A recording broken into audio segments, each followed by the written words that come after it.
Presiden Prabowo Subianto direncanakan akan mulai berkantor di ibu kota negara baru Indonesia pada tahun 2028 guys. Rencana ini memunculkan pertanyaan mengenai kesiapan infrastruktur di IKN Nusantara. Menteri Pekerjaan Umum, Pak Dodi Hanggodo menjelaskan bahwa saat ini fungsi ibu kota Nusantara sepenuhnya berada di bawah kendali otoritas IKN. Fungsi IKN sudah dilimpahkan ke otorita. Kami hanya menyelesaikan apa yang sebelumnya menjadi tugas Kementerian Pekerjaan Umum dan Perumahan Rakyat. Setelah itu dilimpahkan, ungkap Pak Dodi. Salah satu tantangan utama yang menjadi perhatian adalah ketersediaan air bersih di ibu kota Nusantara. Namun, Pak Dodi menegaskan bahwa masalah ini telah ditangani dengan baik guys. Air sudah oke, enggak ada masalah.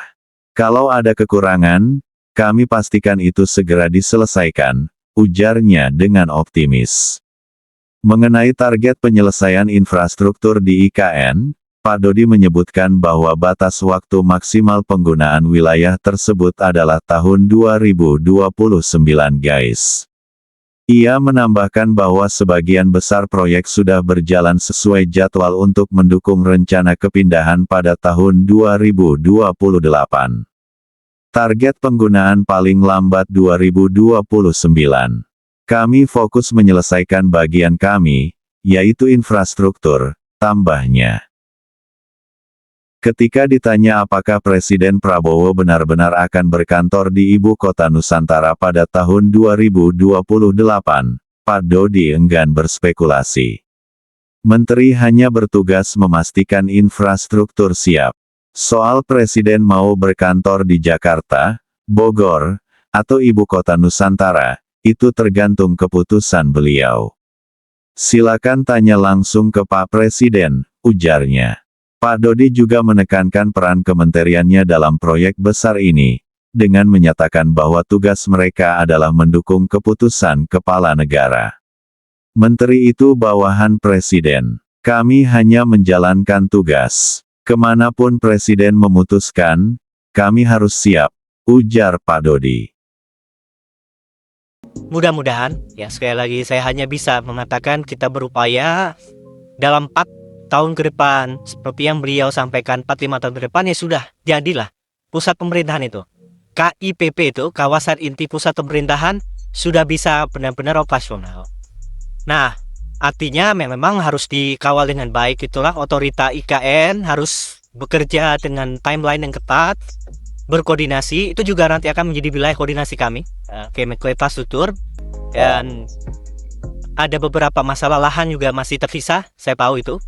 Waktu itu mungkin agak buru-buru, jadi ada sebagian wilayah yang masih dikuasai masyarakat ya, ada pendudukan masyarakat, dan nggak mungkin diusir begitu saja.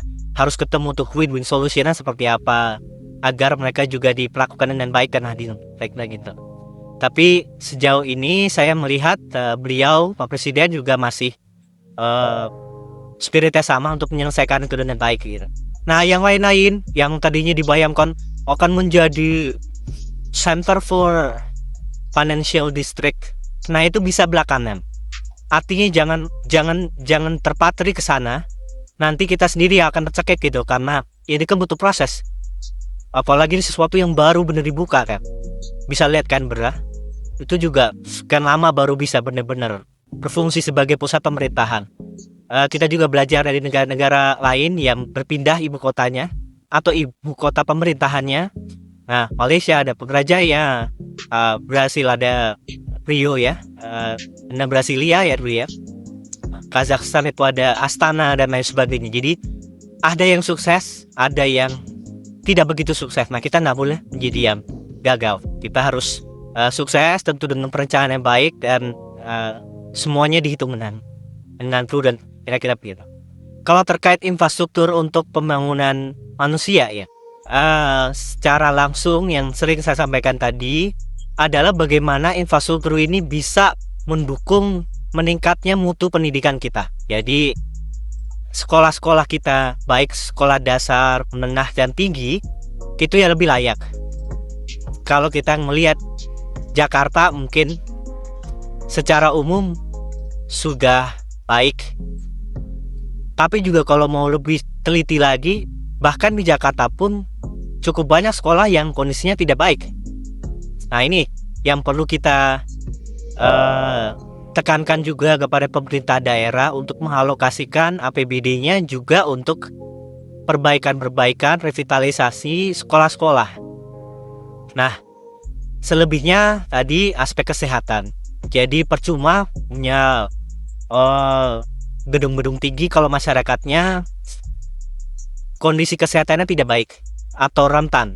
Nah, yang suka atau belum dimengerti banyak oleh kita bahwa urusan stunting misalnya.